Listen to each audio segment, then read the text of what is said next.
माधव हरि हरि बोल, मुकुंद माधव गोविंद बोल, केशव माधव हरि हरि बोल। फिर भगवान सुखदेव ने विभिन्न लोक लोकांतरों का, नदी का, पहाड़ का, जल का सभी वर्णन किया है सृष्टि के भौतिक स्वरूपों का। कहा राजन इन सारे स्वरूपों में भी भगवान ही, और इसी वर्णन के क्रम में भगवान सुखदेव से महाराज ने पूछा, भगवान मैंने सुना है कि नरक भी कोई प्रदेश है, तो नरक केवल परिकल्पना है लोगों को डराने के लिए, या वास्तव में किसी गांव का नाम है या कोई देश है? वास्तविकता क्या है बताइए। सभी लोग का वर्णन कर रहे हैं, कह नहीं रहा नरक कोई परिकल्पना नहीं है। इस पृथ्वी से दक्षिण दिशा में जल के ऊपर एक बहुत बड़ी कुड़ी नहीं, जिसे विश्वकर्मा ने बनाया है भगवान सूर्य के आगे, और उसमें भगवान सूर्य के पुत्र धर्मराज, जिन्हें यमराज भी कहते हैं, नहीं, वो मनुष्यों पर शासन करने के लिए एक चीफ जस्टिस के रूप में बैठे, जहां चित्रगुप्त आदि उनके दूत इत्यादि सब शासन करते हैं। और नरक के कई कुंड हैं जहां जो मनुष्य गलती करता है, पाप करता है, उसको पाप का प्रायश्चित करने के लिए वो जीव वहां जाकर नरक में अपने कुकर्म का फल भोगता है।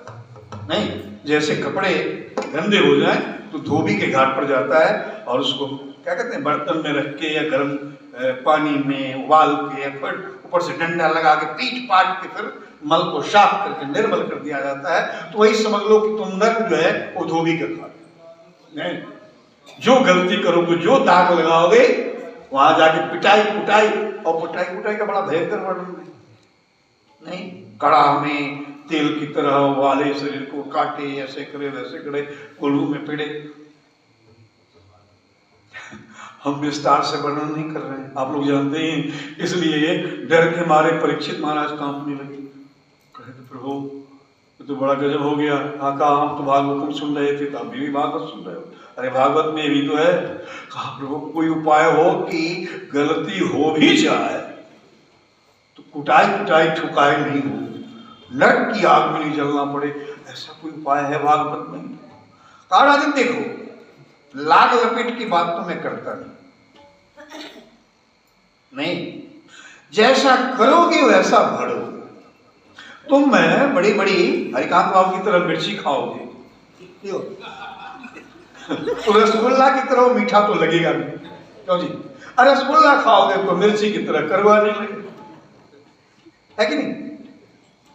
कर्म जैसा अपनी अपनी जस्टिस स्वयं ही आत्मा गवाह देती है कि मैं गलत कर रहा हूं कि नहीं कर रहा हूं, बहुत उपदेश की जरूरत नहीं। तो तुमने किया गलत तो फल तुमको भोगना हो, लेकिन एक बात है, फल भोगने के भी स्टाइल अलग। तुम प्रायश्चित करो, प्रायश्चित कर लो। शास्त्र ने कहा गलती होगी तो प्रायश्चित अभी कर लो, तो फिर नरक नहीं जाना पड़ेगा। कहा प्रायश्चित क्या होता है? गंगा किनारे जाओ, भर दिन उपवास करो, बालू फांको, गोबर खाओ, मूत्र पियो, प्रायश्चित। कहा ये तो कर लेंगे, लेकिन फिर कर लिए पाप तो जिंदगी भर साबुन लगाते रहे, गंदा करता रहे, तो दाग कैसे छूटेगा? कहा जी कैसे छूटेगा? कल की कर्मणा कर्म निरहार नौ चांतक इष्यति, कर्म से कर्म को दे देना, पंक से माने कीचड़ से कीचड़ का धोना नहीं होता। कहा यही तो हमको लग रहा है, कुछ करेंगे तो पाप हट जाएगा, तो कितना करेंगे, क्या करेंगे? कहा एक काम करो, मैं बता रहा हूं, बड़े ध्यान से सुनिए। शकृन् मनः कृष्ण पदारविंदयोर निवेशितं तद्गुण रागयैरिह। शकृत् माने एक बार, खुद ध्यान से सुनिए, भागवतम गान, एक बार भी जिसका मन भगवान के चरण कमल में लग गया, सब दिन न लगे कोई बात नहीं, आज तो लगाओ, अभी कथा में लगाओ, कन्हैया के कोमल कोमल चरणों में। शकृन् मनः कृष्ण पदारविंदयो, दोनों ज्वल चरण कमल में जिसका मन एक बार भी लग गया, निर्वेशितम तद गुणरागिरेह, और उनके गुणगान की कथा में जिसका मन एक बार भी लग गया, बड़े ध्यान से सुनिए, नोते यमं पास भटश्च तद्भटान् स्वप्ने विपश्यन्ते चिरण निष्कृता। तो एक बार ही लग गया तो स्वप्न में भी वो जम के दूतों को नहीं देखेगा। और प्रत्यक्ष में क्या पावर है उसकी, जम की, जो भगवान की कथा सुनने वाले को और भगवान के चरणों के ध्यान करने वाले को समीप आ जाए। सियावर रामचंद्र की। सिद्धांत बड़ा अच्छा है, एक ही बार कहिए जय जय सिया राम, सारे खटपट मिट गए। अब इस सिद्धांत पर विश्वास हो जाए परीक्षित को, इसलिए एक सुंदर सा इतिहास भगवान सुनने में सुनाया। आप लोग जानते हैं उसे कहते हैं अजामिलोपाख्यानम। एक ब्राह्मण कुमार, वेदज्ञ, आचार्य, घर में सुंदर पत्नी सब है, माँ है, पिता है। एक दिन एक उल्टा किशंग से, वारांगना किशंग से घर छोड़ के पहुंच गया कोठे पर। नहीं, पत्नी को छोड़ दिया, पिता को छोड़ दिया, माँ को छोड़ दिया, गांव वालों ने भगा दिया, गांव से बाहर रहने लगा उसके साथ। वहां एक नहीं, दो नहीं, चार नहीं, 9 बच्चे हो गए। सारे कुकर्म करने लगा, चिड़ी मार हो गया, ब्याधा हो गया। एक बार संत पहुंच गए संजोग से वहां, संत की मंडली। उसकी पत्नी को गुलानी हो रही, ये बेचारे आ गए, हमारे यहाँ का पानी नहीं पिएंगे। अजामिल गए थे शिकार करने, पशु को मार, देखे कि मेरे घर के आगे जमघट जमा हुआ है। थोड़ी देर के लिए बड़ी गिलानी, मैं कहा वेद पाठी ब्राह्मण, कहा पतन है, जात नहीं, कोई पूछता नहीं, गाँव में जाने नहीं देता, लोग बहिष्कृत, समाज बहिष्कृत। फिर भी भीतर से आया दूसरे दरवाजे से। पत्नी ने कहा बाबा जी सब कैसे बैठे हैं? कहा मेरे भाग्य खुल गए। भाग्य खुलने गए बस हो जाएगी कि बाबा जी बिगड़ जाएंगे, पता लगाएगी वेश्यालय है, वेश्या का घर है। कुछ भी है, चलो हमें भी लगता है कि एक बार जीवन सुधर जाए, भगवान के चरणों में चले जाए, जीवन तो बीत गई। कहा कैसे जाए? कहा नहावान, ये खून साफ हो जाए पशु की, नहावा के। अजामिल गया। लोग, बच्चों ने संतों से मजाक कर दिया था कि बहुत बड़े संत से भी हैं, इसलिए संत लोग धोखे से आते। जाके प्रणाम किया, सच्ची बात बताई, सारे संत खड़े हो गए, नहीं नहीं नहीं, यहाँ का पानी नहीं कर। लेकिन जो संतों में श्रेष्ठ थे, महंत थे, उन्होंने कहा कि नहीं बैठो, हम कहीं जाते तो भगवत प्रेरणा से जाते, भगवान की प्रेरणा से जाते, भगवान ने बुला दिया। कहा क्या चाहते हो अजामिल? कहा मेरा उद्धार।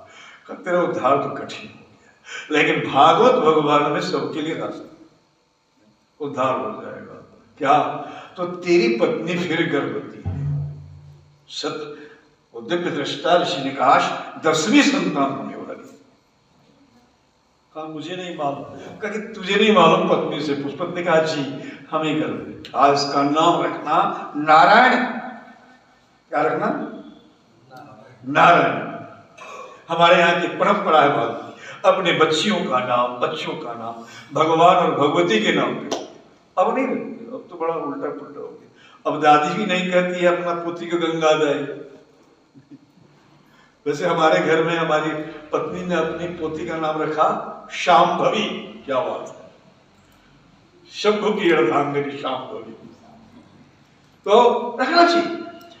ये कथा कहती है कि नारायण नाम केवल रख देना तुम गृहस्थ अपने बच्चों का, तेरा उद्धार। क्योंकि बच्चों में अंतर से प्रेम होता ही।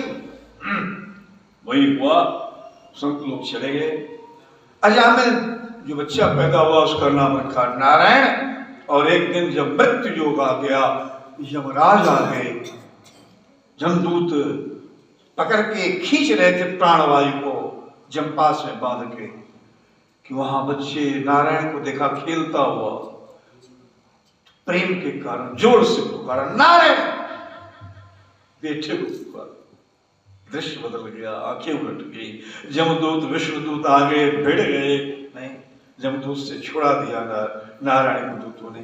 जमदूतों ने बहुत प्रश्न किया है कि इस पापी को ले जाने के लिए आप क्यों रुक रहे हैं? कहा ये पापी का है, क्या धर्मात्मा है? अरे जिसके मुंह से एक बार नारायण निकल गया वो पापी कैसे रह गया? एक बार, इसका अंतिम कर्म है, कोई कर्म नहीं कर रहा, अंत समय में एक बार नारायण जिसने कर लिया। यमदूत वापस चले गए और अजामिल को ज्ञान हो गया, सबसे बड़ा खजाना तो तेरे ही पास है, मेरे पास है। क्या है हेमंत जी? नाम धन का खजाना बढ़ाते चलो। इससे बड़ा धन क्या है जो जमदूत भाग गए? नाम धन का खजाना बढ़ाते चलो, कृष्ण गोविंद गोपाल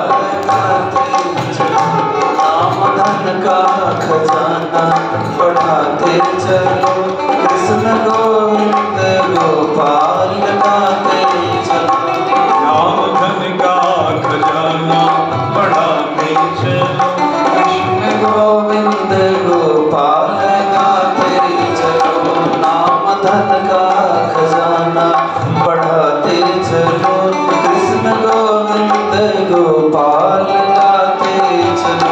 काम करते रहो नाम रटते रहो, काम करते रहो नाम रटते रहो, हर समय कृष्ण का ध्यान धरते चलो, हर समय कृष्ण का ध्यान धरते चलो। उड़ने वाले को मन से रिझाते चलो, उड़ने वाले को मन से रिझाते चलो, कृष्ण गोविंद गोपाल गाते चलो। मुरली वाले को मन से रिझाते चलो, कृष्ण गोविंद गोपाल गाते चलो। गोविंद गोपाल गाते चलो, मन से विषयों से हरदम हटाते चलो। मन को विषयों से हरदम हटाते चलो, मन को विषयों से हरदम हटाते